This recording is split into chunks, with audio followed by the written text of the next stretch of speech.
I don't think that that the Congresswoman is perhaps appreciate the full weight of how it was heard by other people, although I don't believe it was intended in any anti-Semitic way. But the fact is, if that's how it was interpreted, we have to remove all doubt, as we have done over and over again. We're working now on a resolution.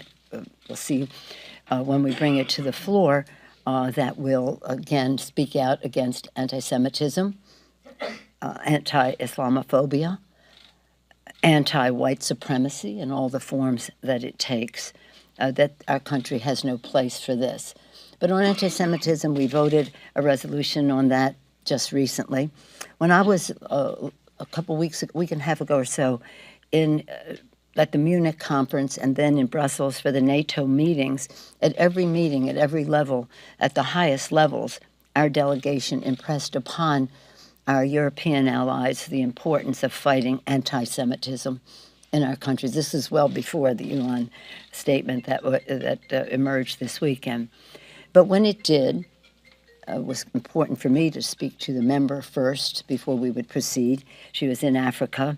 After I spoke to her, members had different tacks they wanted to take, some their individual statements, some thinking we should have a resolution. I thought the resolution should be enlarge the issue to anti-Semitism, anti-Islamophobia, etc., anti-white supremacist, and that it should not mention her name, and that's what we're working on, something that is one resolution addressing these forms of hatred, not mentioning her name, because it's not about her, it's about these forms of hatred. Does she need to apologize? She hasn't apologized. Does she need to apologize? Well, she may need to explain that she did not.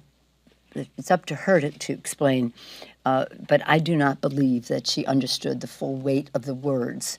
As I say, when you're an advocate out there, as I was, so I appreciate all the enthusiasm that comes into our Congress. I've told you that before. That was me pushing a stroller and carrying those signs. So I understand how advocates come in with their enthusiasms.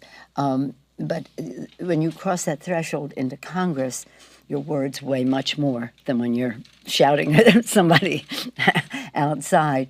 And I feel confident that her words were not based on any anti-Semitic attitude, but that she didn't have a full appreciation of how they landed on other people, where these words have a history and a cultural impact that may have been unknown to her.